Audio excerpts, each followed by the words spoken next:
Hola, ¿qué tal? Le damos la bienvenida a todas las personas que nos están espectando desde Núcleo CTI o desde Sidnova Hidalgo a esta nueva transmisión de Divulgadoras Mexicanas, en donde tenemos como invitada a la doctora Diana Ginette Zárate Treviño. Bienvenida, doctora.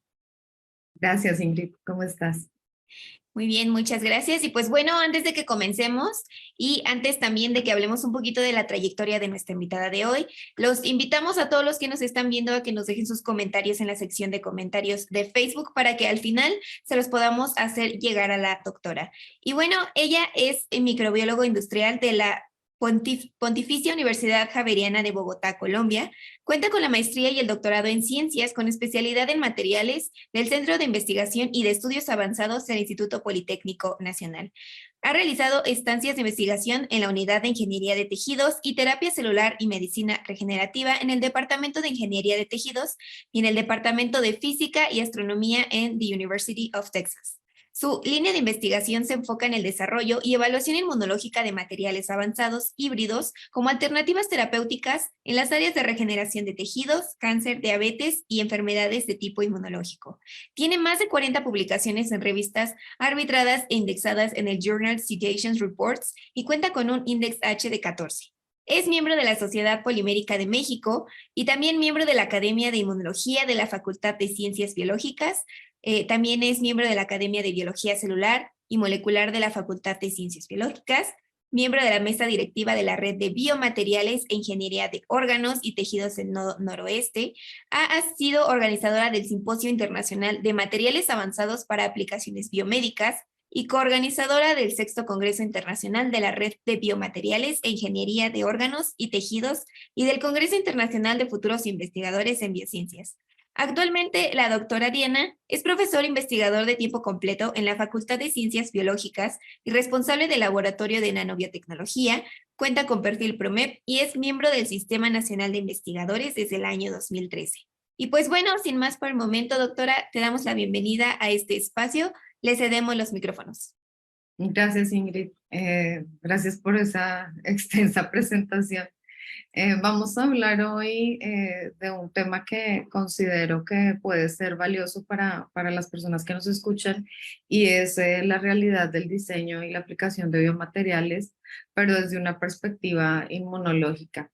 Entonces, pues ahí están todas pues nuestros enlaces para las personas que luego estén interesadas y pues vamos a comenzar hablando de pues de dónde somos.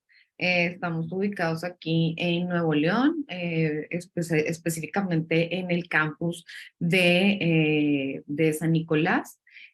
Pues las personas que conocen Nuevo León conocerán como cosas muy específicas que tal vez son pues como las más importantes, que son, hay unas fotitos que les puse, que es pues el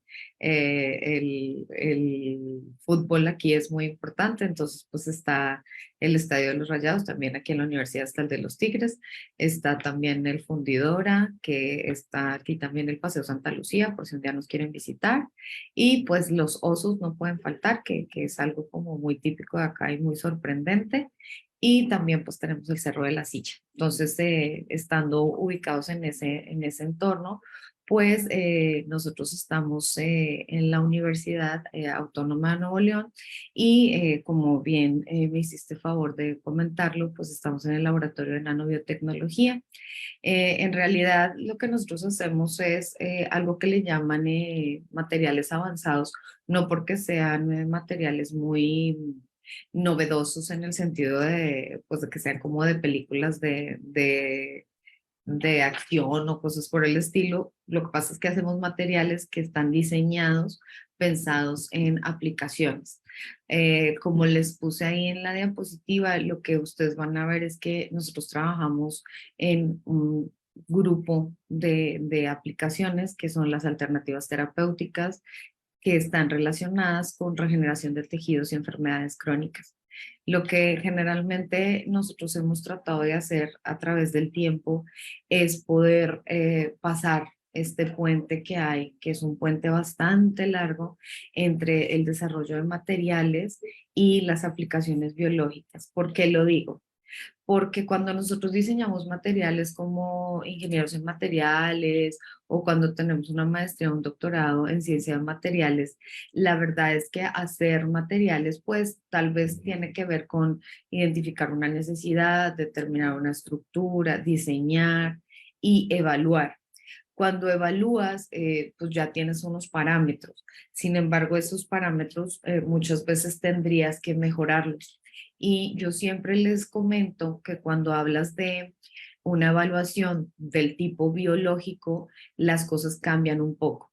Si nosotros vamos a diseñar un material que tiene una aplicación eh, específica y que sea pues para otro tipo de aplicaciones que no sean biológicas, entonces nosotros podemos estar un poco de este lado, porque lo que es rojo, lo que es morado, y entonces por eso les pongo esta imagen aquí, porque les digo siempre que los sistemas biológicos se comportan tal vez como nosotras las mujeres, que no vemos solamente rojo, sino que ves muchas variedades de rojo y ves muchas variedades de verdes y ves muchas variedades de rosas, porque no solamente es rosa, sino otros colores. Y esto es específicamente porque no todos los sistemas biológicos se van a comportar igual, no todos los sistemas biológicos van a tener las mismas respuestas, inclusive en los mismos sistemas, o sea, en el mismo tipo de células puedes tener variación de respuestas dependiendo del punto del ciclo celular en que se encuentren. Entonces, claro, cuando nosotros diseñamos materiales y tenemos una respuesta absoluta como, por ejemplo, un módulo de Young, pues es algo muy específico. Pero en el caso de la respuesta biológica hay muchas cosas que van a variar y eso empieza a hacerse un reto constante. Entonces, aquí es donde vemos que todo lo que tiene que ver con respuesta al material, a lo que nosotros estamos aplicando en un biológico, va a variar en proporciones y en promedios.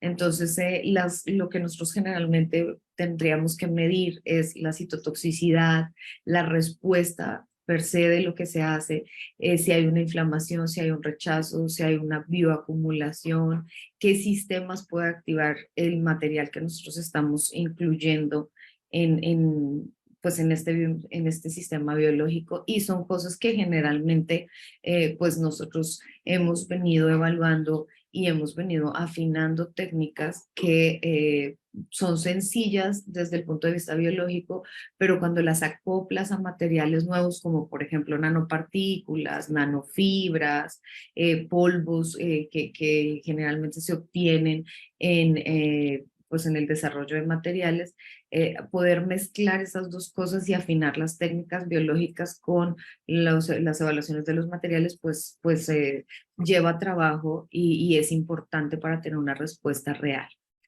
Hablando desde los puntos de vista de los niveles de madurez tecnológica, sabemos que estamos hablando de 9 puntos, y lo que generalmente nosotros hacemos es ir separando los procesos para poder ver cómo evaluar estos materiales.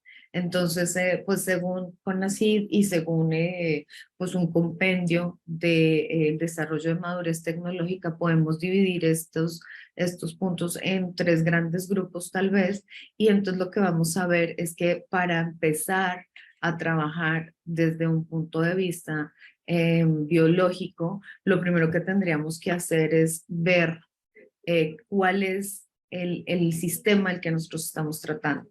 Y entonces si vamos a diseñar un material, lo primero que tendríamos que hacer, si vamos o tenemos en nuestra cabeza que ese material se va a dar como una terapia, como inclusive como un suplemento alimenticio, como cualquier elemento que vaya a estar en contacto con un sistema biológico, entonces tendríamos que pensar cuál es la vía de administración por la cual queremos proponer este material, y segundo, tendríamos que pensar cuál es el órgano blanco al que queremos que este material actúe, ¿no? Posterior a eso, lo que generalmente nos ha sucedido aquí en el laboratorio es que desarrollamos un material y pensamos que ya tenemos todo el conocimiento porque sabemos cómo se desarrolla, cómo se sintetiza, y eso nos pasa mucho a las personas que trabajamos en ciencia de materiales. Conocemos toda la parte importante de la síntesis, pero cuando tenemos que ver si hay una actividad de ese material a otro pH diferente, no lo conocemos. Entonces, estas preguntas que les pongo aquí son preguntas que pueden servir para si tú desarrollas materiales y esos materiales quieres ver si tienen un potencial biológico, entonces tendrías que responder a estas preguntas, ¿no? Si se disuelve, a qué pH, si se aglomeran o se redispersan, si hay algo que se puede liberar cambiando las condiciones, si se oxida o si son las condiciones del ambiente las que los oxida. O sea, hay muchas preguntas que generalmente cuando haces materiales no respondes a esas preguntas, ¿no?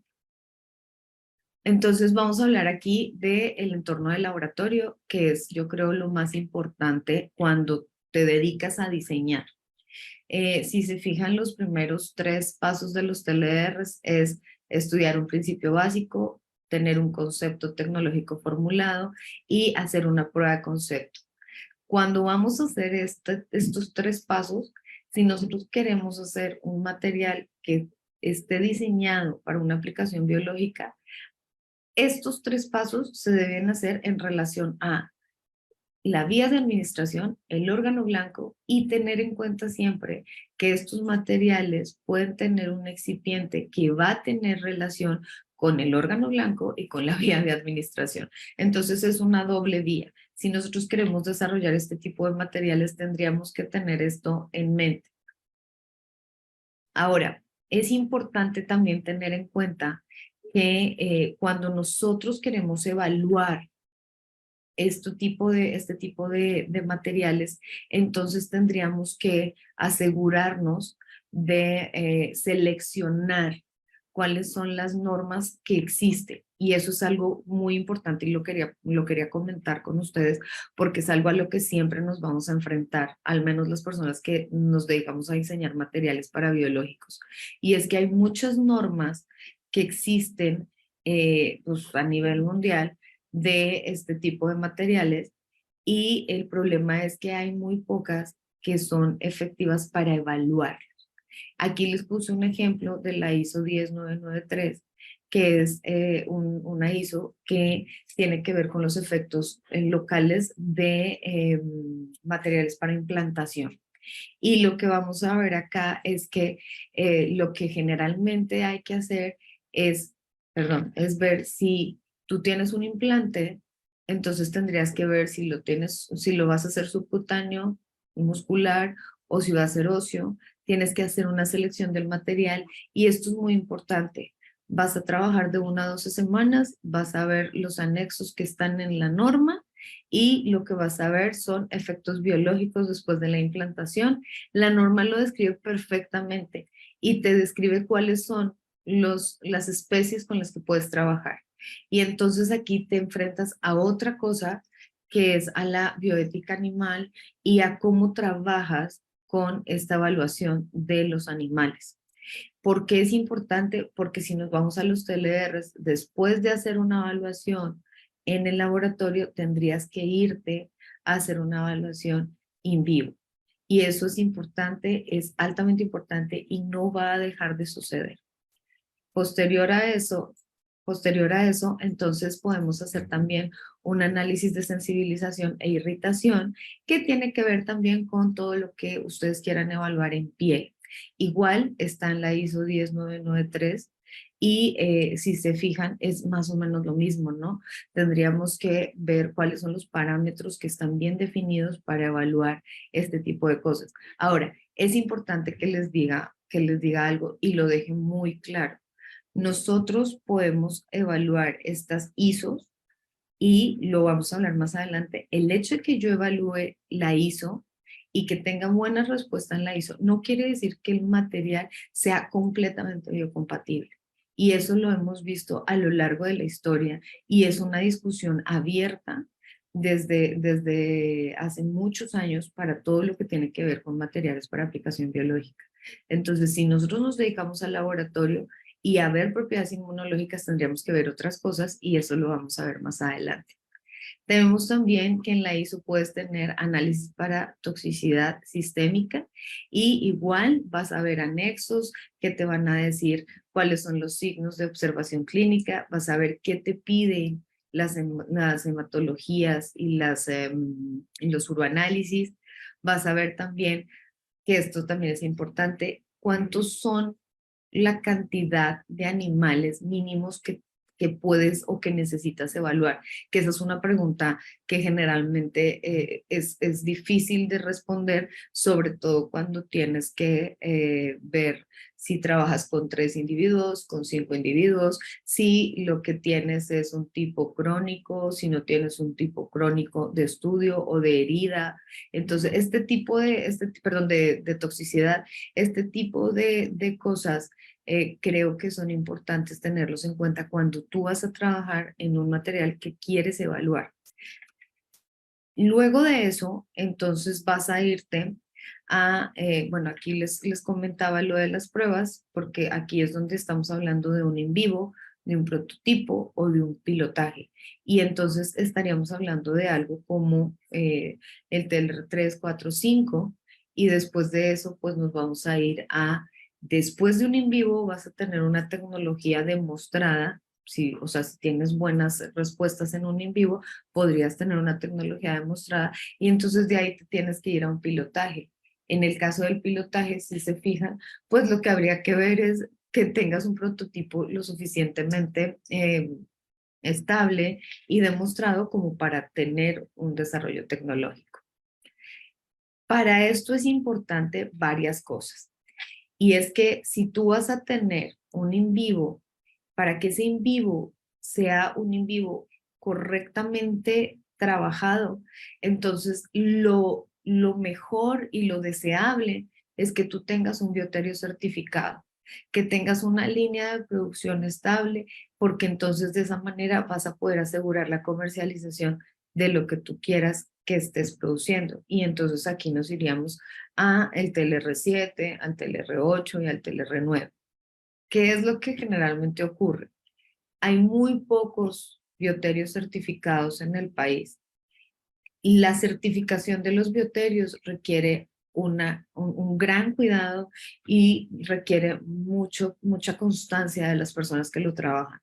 Ahora, también tener diferentes tipos de animales y tenerlos en condiciones que que tengan una bioética animal real es complejo. Entonces, trabajar con este tipo de cosas para nosotros ha sido un reto y es una experiencia que me parece importante compartirle a las personas que quieren evaluar materiales en biológicos. Conseguir un bioterio certificado es complejo. Que hagas una evaluación en animales que te certifiquen, que sean animales que están en un bioterio con condiciones controladas. En México hay varios bioterios y hacer este tipo de cosas es sencillo cuando lo haces desde el punto de vista del laboratorio. Pero si lo vas a hacer para aplicarlo a COFEPRIS, entonces ahí se complica la cosa porque necesitas un bioterio certificado que te dé el aval de todas las cosas que te piden, que dentro de muchas cosas es que tengas un encargado de ese bioterio, que sea veterinario, que tengas condiciones lo suficientemente pues reguladas como para asegurar que las pruebas que tú hiciste en ese bioterio van a ser constantes, constantes, constantes. Ok, bueno. Dentro de la perspectiva que nosotros hemos trabajado aquí en el laboratorio, como les comentaba en un inicio, pues es sobre la regeneración de tejidos y enfermedades crónicas. Les quería platicar un poco de lo que hemos hecho en historia para que pues, se den una idea, uno de lo que hacemos aquí y sobre todo y más que nada, pues que se enteren de los retos que constantemente vivimos. Esta es una prueba de regeneración de tejidos. Trabajamos con lo que les comentaba, modelos animales. Estos son unos ratoncitos que son Balsep. Y lo que hacemos es cirugías que tienen como objetivo poder observar parámetros clínicos de recuperación dependiendo de lo que nosotros ponemos en estos dos hoyitos que ustedes están observando aquí. Esta cirugía se hace en los ratoncitos, en la parte dorsal de los ratoncitos, y lo que generalmente se hace es quitar dos segmentos, y estos dos segmentos se quitan para que en uno de ellos se ponga el tratamiento que nosotros queremos y en el otro segmento se deje como control. Lo que ustedes están observando aquí es una de las primeras cosas que hicimos aquí en el laboratorio, que fue evaluar nanocompósitos que tenían diferentes concentraciones de plata, perdón, de oro nanométrico con colágeno, y lo que observamos era cuáles eran las condiciones y las concentraciones idóneas para que tuviéramos regeneración del tejido. Posterior a eso, entonces empezamos a trabajar con un sistema similar, pero en este caso incluimos una proteína que se conoce como calreticulina, y lo que quisimos observar era si este nanocompósito mejoraba las condiciones de la regeneración de la piel. Y posteriormente, pues lo que me parece importante recalcar aquí es que nosotros hacemos desde la síntesis hasta la evaluación. Y eso es algo muy valioso porque cuando haces la síntesis, entonces tienes que hacer toda una evaluación, como se los pongo aquí. No voy a ahondar en esto porque sé que sería muy tedioso, solamente se los puse para que tuvieran una idea las personas de un área y de otra. Lo que hacemos es hacer la síntesis, obtener el nanocompósito y luego hacer una serie de evaluaciones por caracterizaciones físico-químicas que nos van a dar lugar a conocer el tamaño de la partícula, la polispersidad, observar si tenemos o no tenemos los patrones de difracción correctos, ver si tenemos por espectroscopía de infrarrojo, si tenemos algún tipo de variación en los enlaces o en los modos de vibración químicos, y entonces así darnos una idea si tenemos una interacción química entre los componentes de nuestros nanocompósitos. Vemos también si hay una liberación o no del activo que tenemos, y entonces posterior a eso pues se hacen los ensayos in vivo y los ensayos in vitro pues que generalmente se hacen, y lo que nosotros vamos o lo que nosotros obtuvimos con este nanocompósito es que efectivamente teníamos interacciones químicas, que efectivamente estábamos desarrollando un nanocompósito que químicamente estaba unido entre la proteína y las nanopartículas que estábamos trabajando. Y una vez que obtuvimos esto, entonces lo evaluamos en modelos celulares. Aquí están tres modelos que trabajamos, que son células HACAT, que son células de queratinocitos humanos, en células Ni3T3, que son células de fibroblastos de ratón o murinas, y células V, que son células endoteliales de cordón umbilical. Y entonces lo que hacemos es evaluar la citotoxicidad. Si ustedes se fijan acá, estamos trabajando a 24 horas y 72 horas, que son los tiempos que generalmente se trabajan cuando haces una evaluación primaria de citotoxicidad. Y lo que pues observamos es que teníamos valores significativos para este tipo de células. Vimos el efecto citotóxico no solamente de las nanopartículas, sino que vimos el efecto en relación a la insulina, que es un control que se utiliza bastante en todo lo que tiene que ver con heridas de pacientes crónicos, porque en este caso trabajamos con estos mismos ratoncitos que les comenté, pero eran ratoncitos diabéticos, porque queríamos hacer un modelo que fuera un modelo diabético. Posteriormente a eso, trabajamos con células ya con todo el compuesto completo, y finalmente empezamos a ver cómo es que estas células podían migrar cuando tenían la cantidad de partículas a las concentraciones que vimos que eran efectivas.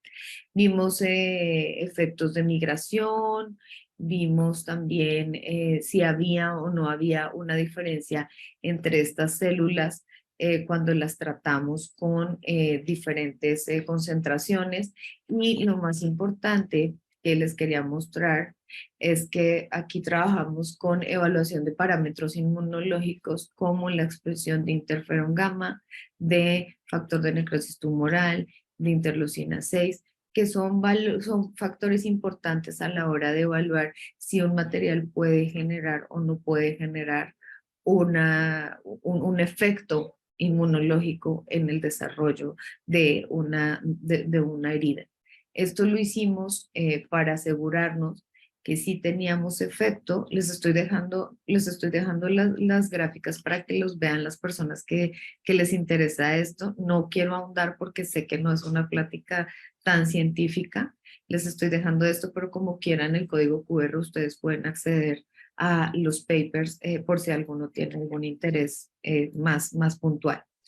Lo que observamos al final del día es que estos parámetros eran bastante alentadores porque teníamos una activación del sistema inmune que pudiera generar o nos daba una idea de que teníamos una generación de respuesta inmunológica correcta para lo que nosotros estábamos buscando, que era para la regeneración.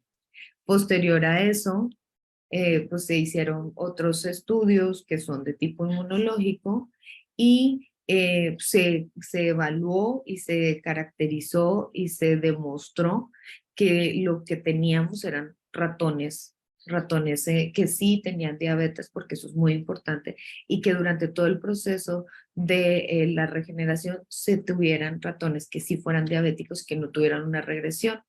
Y finalmente se evaluaron las proteínas que están relacionadas con la regeneración y lo que se vio es que teníamos una buena porción de proteínas, una buena producción de proteínas que nos daba idea de que sí estábamos teniendo una regeneración de piel en los ratoncitos. Estas fotos que les muestro aquí son fotos de microscopía de fluorescencia y lo que ustedes están observando en verdecito son todas las proteínas que se están desarrollando a medida que se está generando el proceso de cicatrización y luego se hizo una comparación entre los grupos que eran controles, que eran grupos que tenían insulina o que no tenían ningún tratamiento y los grupos que tenían las nanopartículas que habíamos desarrollado con la calreticulina. Me gustaría comentarles que a partir de este trabajo, pues se hizo pues, varios estudios de diferentes estudiantes y logramos obtener una patente que nos fue proporcionada por el INPI. Entonces, pues ahorita estamos pues muy contentos porque al menos ya llegamos a ese punto de maduración tecnológica donde tenemos una patente, ¿no? Y de aquí entonces vendría la siguiente parte que les comentaba, que es partir de un TLR7, que es ver si hay una manera de comercializar o no necesariamente de generar pues una empresa o algo así, sino un pilotaje para poder pues, desarrollar este producto y podérselo dar o podérselo eh, proporcionar a las personas que tal vez necesitan de este tipo de productos pues, que generan un bienestar y un tratamiento a personas que tienen heridas diabéticas. Esta es otra cosa que hacemos aquí en el laboratorio y me gustaría comentarlo. Nosotros trabajamos con hidroxiapatita para regenerar hueso y lo que hicimos aquí sencillamente fue desarrollar algún tipo de hidroxiapatita que se desarrolla en muchas partes y lo que hicimos fue incluirle un factor de transferencia que sabíamos que tenía una capacidad antiinflamatoria y quisimos ver si podíamos generar bioactividad de la hidroxiapatita para regenerar algún tipo de lesión. Para las personas que trabajan con hueso, sabemos que cuando buscamos un ambiente que sea antiinflamatorio, vamos a tener la posibilidad de que el hueso que tenga alguna lesión pueda repararse para tener algo que se conoce pues, como un hueso que es correcto, no como como un callo, como una fibrosis, que es lo que luego no queremos cuando tenemos una lesión ósea. Esto se trabajó, hicimos muchas pruebas in vivo, perdón, in vitro. Estas pruebas in vitro inclusive pues, tuvieron que hacerse también pruebas de actividad antimicrobiana porque quisimos incluir nanopartículas de plata a esta hidroxiapatita para asegurarnos que pudiéramos tratar algún tipo de enfermedad ósea que es bastante complicada de trabajar cuando tienen algún tipo de infección y pues observamos que teníamos buenos resultados. También trabajamos citotoxicidad y genotoxicidad, que es algo que, como les comentaba anteriormente, en las pruebas ISO te piden genotoxicidad y citotoxicidad solo en algunos casos. Nosotros lo que tratamos de hacer en el laboratorio es cubrir todas las pruebas que tienen que ver con la aplicación biológica y que tienen que ver con la evaluación biológica, porque después, cuando tú quieras escalar este tipo de materiales o cuando quieras comercializar o cuando quieras tratar de aplicarlos en otros sistemas biológicos, en personas, en animales, inclusive en modelos animales un poco más grandes, tendrías que asegurarte que ya tienes estas pruebas, aunque no vengan en la norma. A eso me refiero. Bueno, vimos también liberación de calcio, vimos si tenían o no tenían endotoxinas, que esto hace parte también de la norma, y posteriormente vimos si teníamos o no teníamos producción de citocinas que nos dieran idea de si teníamos activación de citocinas inflamatorias o de proteínas no inflamatorias, dependiendo de los tiempos. Posteriormente hicimos un modelo en vivo, como les comentaba, pues teníamos que hacer una evaluación posterior al in vitro y lo que hicimos fue evaluar en cavidades cavidades de mandíbula de una ratita y lo que hicimos fue ver el cierre de la herida y posteriormente hicimos cortes histológicos. De aquí lo que nosotros pudimos ver es que efectivamente después de 28 días, cuando se trataban estas ratitas con el material que nosotros desarrollamos, se veía que teníamos una buena regeneración, que las células tenían una regularidad, que se observaba una mejora en la reparación de estas heridas.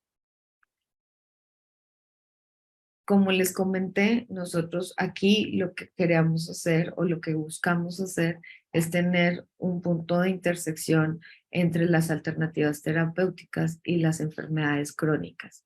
Y pues en este caso, pues como les acabo de comentar, pues la diabetes es una enfermedad crónica y hay algunas lesiones que se hacen en hueso que pueden llegar a ser crónicas porque al final no se recuperan, porque al final se requiere mucho trabajo, mucho esfuerzo para que se recupere. También trabajamos con otro tipo de enfermedades como el cáncer, que claro que es mucho más complejo tal vez, o pudiera ser más complejo porque tiene otro tipo de sistemas, y lo que hacemos es tratar de desarrollar alternativas. En este caso trabajamos con nanopartículas de oro y utilizamos como agente reductor de estas partículas lisado tumoral que proviene de tumorcitos que trabajamos en ratoncitos y trabajamos en un modelo de células 4T1 que son conocidas como células triple negativos en murinos y que son similares a las células triple negativo en mujeres, que es el cáncer que tal vez es más drástico y más grave. Por eso trabajamos con ese tipo de células.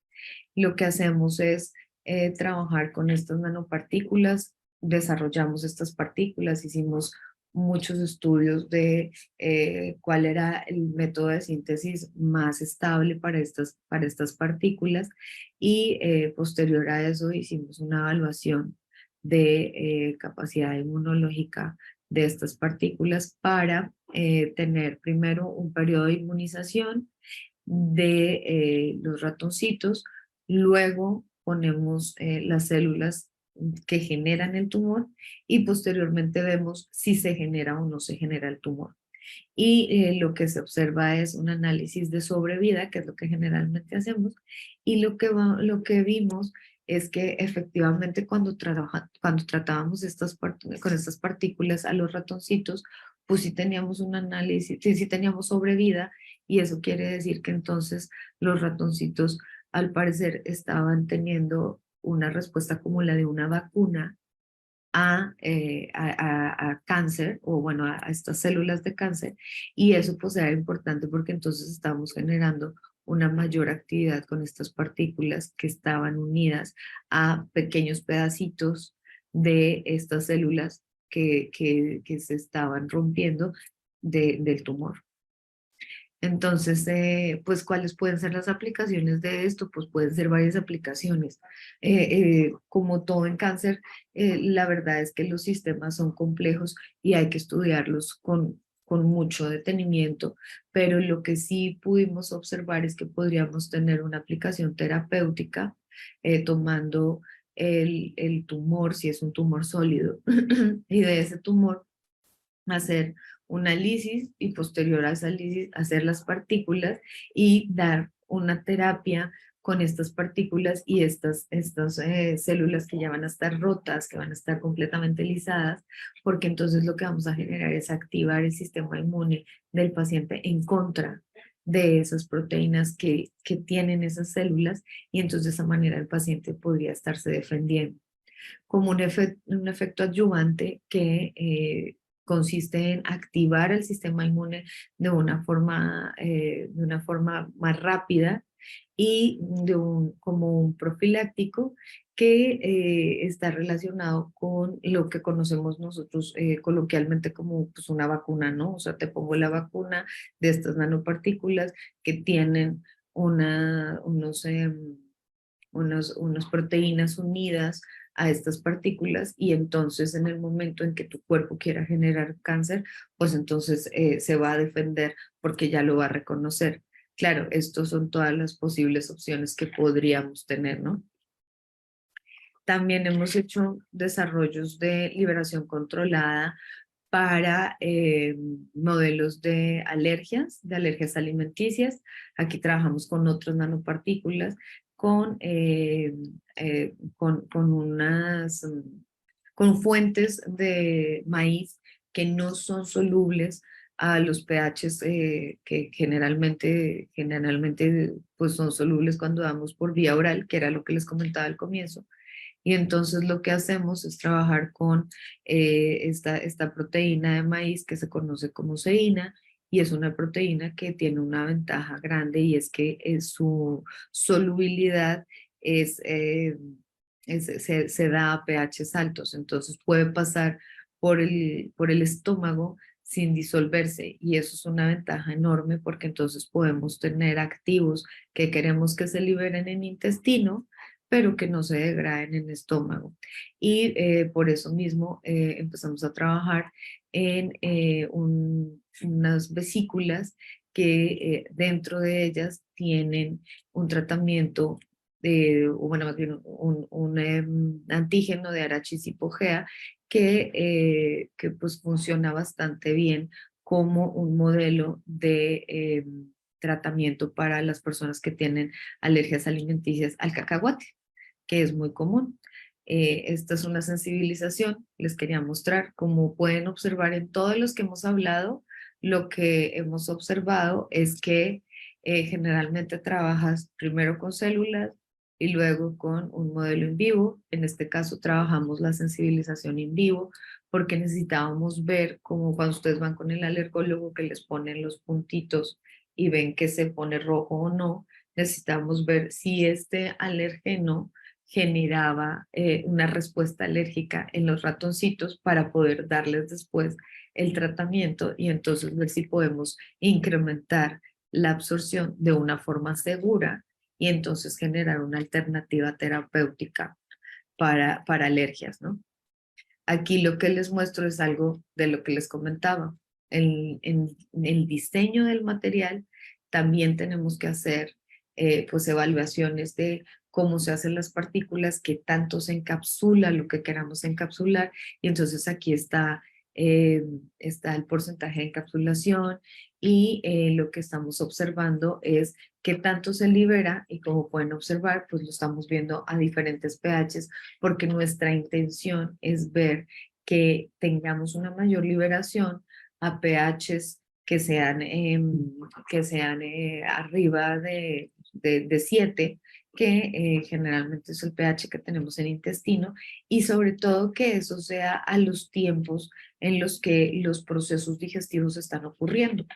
Entonces, pues este es otro proyecto que estamos trabajando actualmente y estamos viendo cuáles son los parámetros para poder tener ese tipo de liberación. Hasta ahora tenemos algo bastante prometedor y la idea es poder darle una vía diferente a estos tratamientos que tienen, yo creo que muchas personas pues que están yendo con el alergólogo y pues es importante pues como que tratar de disminuir los tiempos de tratamiento y mejorar la efectividad porque generalmente este tipo de tratamientos tienden a cansar al paciente y entonces los dejan a medias y entonces después les regresa la alergia. Entonces este tipo de cosas si nosotros las vemos, pues parecieran que fueran sencillas, pero pueden depender muchas vidas de este tipo de tratamientos, y más cuando hablamos de alergias alimenticias. Si alguien tiene algún familiar que tiene una alergia alimenticia severa, saben que pues puede ser algo de vida o muerte, ¿no? Este es otro trabajo que hicimos aquí y pues lo hicimos cuando estaba comenzando la pandemia y lo que quisimos ver era si podíamos obtener partículas de oro que tuvieran como principio o como fin de su tratamiento disminuir la inflamación y trabajamos entonces con carcinoma de pulmón y trabajamos con también células de adenocarcinoma de hígado y lo que hicimos fue trabajar a partir de una planta que era muy reconocida por su capacidad antiinflamatoria que se trataba, o bueno, se utilizaba con medicina tradicional y lo que se hizo fue desarrollar partículas de oro utilizando síntesis verde y utilizamos estos extractos de la planta como agentes reductores, obtuvimos las partículas, como les comenté, siempre que hacemos diseño de materiales tenemos que hacer todas las evaluaciones pertinentes del diseño de materiales que como observan pues son tamaño, polispresidad, potencial Z, rayos X, espectroscopía de infrarrojo. También tuvimos la oportunidad de trabajar con microscopía de fuerza atómica para observar las partículas y posterior a eso se hicieron ensayos de citotoxicidad y ensayos de actividad antioxidante. Posterior a eso hicimos la actividad antiinflamatoria y determinación de citocinas. Todo lo que les estoy comentando lo hicimos de forma in vitro, trabajamos con estas células y lo que obtuvimos pues es que al menos desde el punto de vista in vitro, o sea, desde el trabajo in vitro, tenemos muy buenas posibilidades de que este tratamiento haya o trabaje directamente con la disminución de la inflamación, lo cual pues es muy importante y era muy importante en ese momento tener alternativas para disminuir las citocinas y la inflamación. Aquí hay una prueba de la cual me gustaría hablar, que es una prueba que es muy famosa y que la hacen mucho cuando trabajan con nanopartículas, que es el porcentaje de hemólisis. Y el porcentaje de hemólisis es tomar las partículas y ponerlas en sangre completa y ver si tenemos o no tenemos daño de los eritrocitos. A mí me gustaría dejar en claro algo y creo que es importante para las personas que trabajan con materiales que van dirigidos a biológicos. Esta prueba es una prueba muy sencilla, es muy sencilla de hacer. Creo que es una prueba que te va a decir si puedes pasar al siguiente nivel. Y cuando trabajas con pruebas de hemólisis, haces una prueba preliminar de si la vía que tú puedes usar es una vía intravenosa, lo cual no implica que no puedas trabajar con ese material. Entonces hay que tener cuidado cuando se selecciona. Creo que mucha gente trabaja porcentaje de hemólisis porque es una primer acercamiento a ver si tenemos citotoxicidad o no tenemos citotoxicidad, si al menos se va a romper o no se va a romper pues, las células que son las principales cuando entran por vía intravenosa. Sin embargo, cuando tú evalúas un material para una aplicación biológica, un porcentaje de hemólisis no es suficiente. Tendrías que hacer otro tipo de evaluaciones que te den mayor información. Bueno, ya para cerrar, después de contarles todo esto, hace poco me recomendaron ver este documental. Es un documental que van a encontrar en Netflix. Creo que es un documental que nos abre los ojos a la importancia que tiene hacer una evaluación correcta de los materiales que van a aplicarse pues en nuestros cuerpos, porque no solamente, no solamente lo estamos haciendo para otras personas, ¿no? Cualquiera de nosotros mañana podría tener un accidente y necesitar una férula, un reemplazo de cadera, y creo que es importante estar ubicados en cómo a nivel mundial, a nivel general en todos los países, es necesario hacer evaluaciones inmunológicas de los materiales. No se los quiero adelantar, me gustaría, ojalá y todas las personas pudieran verlo, porque son casos muy específicos de dispositivos médicos que han sido aprobados, que se trabajaron por grandes farmacéuticas y que a lo largo del tiempo se aprobaron y la Organización Mundial de la Salud pues empezó a darse cuenta de este tipo de cosas, pero claro, como las políticas de cada país son diferentes, entonces al menos nosotros que estamos en América Latina, pues nos estamos guiando por lo que dice la FDA.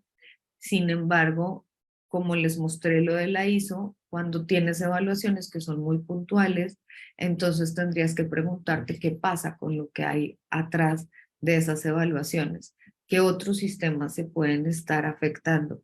Y este documental me pareció muy valioso porque precisamente te muestra que el hecho de que un material esté aprobado no quiere decir que no vaya a tener un efecto adverso en un grupo de pacientes.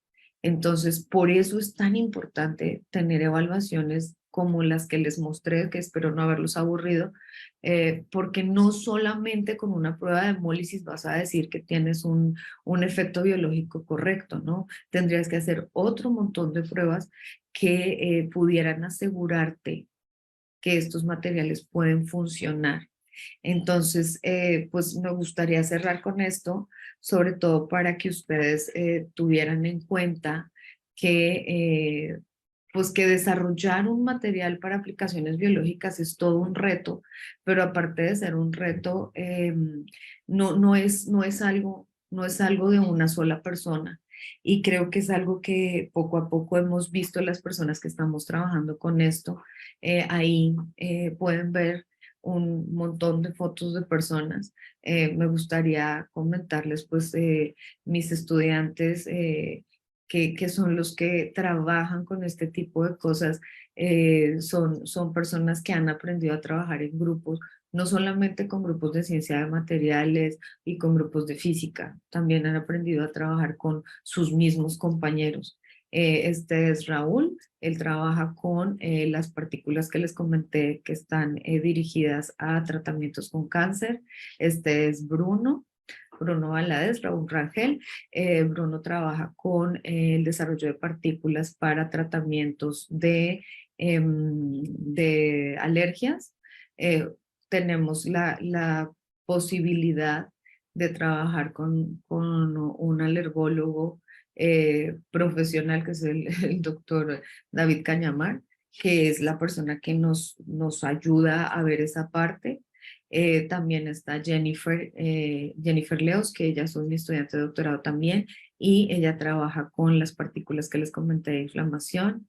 Él es el doctor Juan José Martínez San Miguel, con el cual trabajamos evaluaciones de los materiales óseos, y pues los demás chicos están aquí en el laboratorio trabajando con nanofibras, con otro tipo de partículas, y como pueden observar, pues tenemos colaboraciones con diferentes lugares, pero al final del día lo que creo que es más importante que tengan en cuenta es que eh, no, este tipo de cosas no se pueden hacer solamente con un grupo. O sea, y creo que hay que ser conscientes de esto porque muchas veces conozco investigadores que dicen, pero ¿por qué hay tantas personas en esa investigación?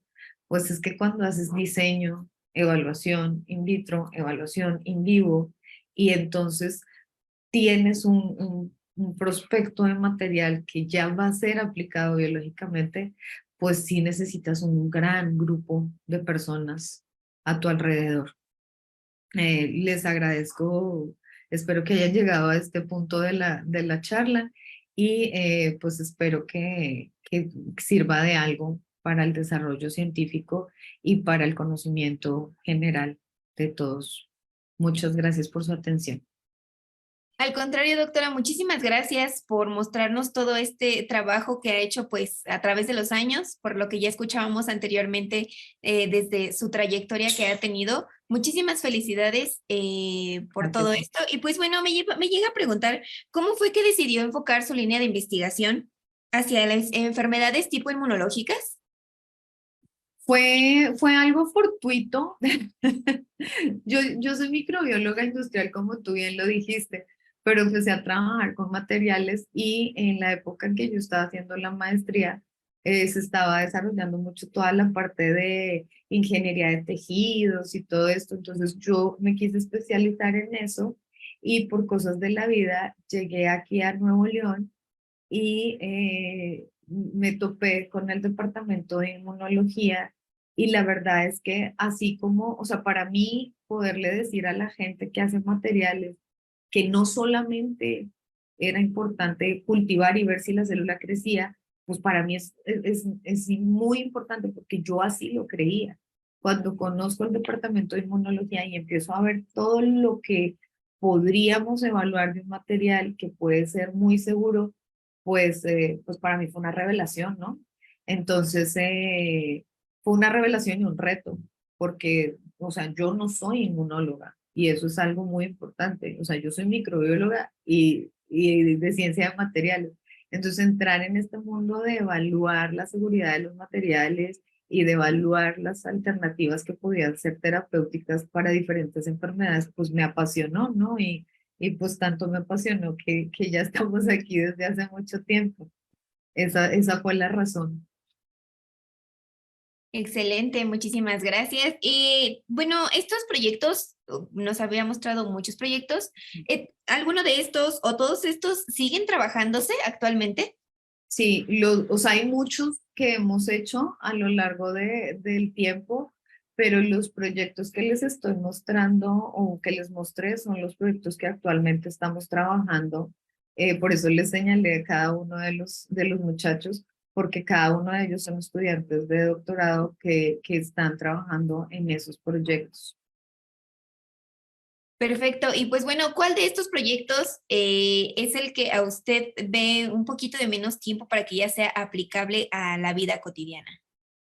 De los proyectos que estamos trabajando, mira, el de regeneración, de regeneración ósea, eh, ahorita estamos haciendo todas las evaluaciones para un material que probablemente eh, se va a aplicar. Eso lo estamos haciendo en colaboración con CIDESI. Ese material lo desarrollaron ellos, pero nosotros teníamos todo el know-how de la evaluación. Y eso lo estamos haciendo, que me gustaría decirlo porque los que son investigadores y tal vez están aquí me entenderán. Lo estamos haciendo con uno de mis estudiantes de doctorado que ya se graduó y ahora es investigador asociado en CIDESI y empezamos a colaborar, ¿no? Entonces, además de que es ver que lo que estás haciendo sirve para aplicarlo a la gente, pues como investigadores es un placer y es un gusto enorme ver que tus estudiantes ya no son tus estudiantes, sino tus colaboradores. Ese es uno.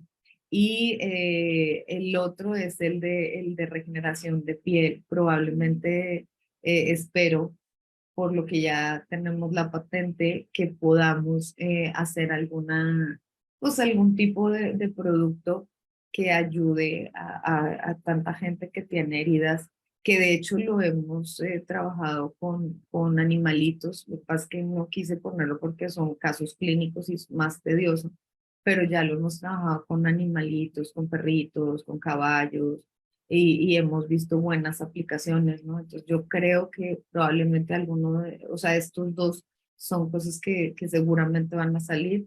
En el caso de los tratamientos de cáncer, pues es complejo porque tienes que ver otras cosas. Yo creo que tiene mucho potencial, pero tenemos que seguir evaluando otras cosas. Y en el caso de el de alergias, pues yo soy un poco cauta con ese proyecto porque pues todos los alergólogos nos dicen qué es lo que se necesita, pero pues como hasta ahora estamos estandarizando, yo creo que en ese sí nos vamos a tardar un poco para asegurarnos de quitarle la alergia a una persona, pues a veces es complicado, ¿no? Pero yo creo que es un buen inicio.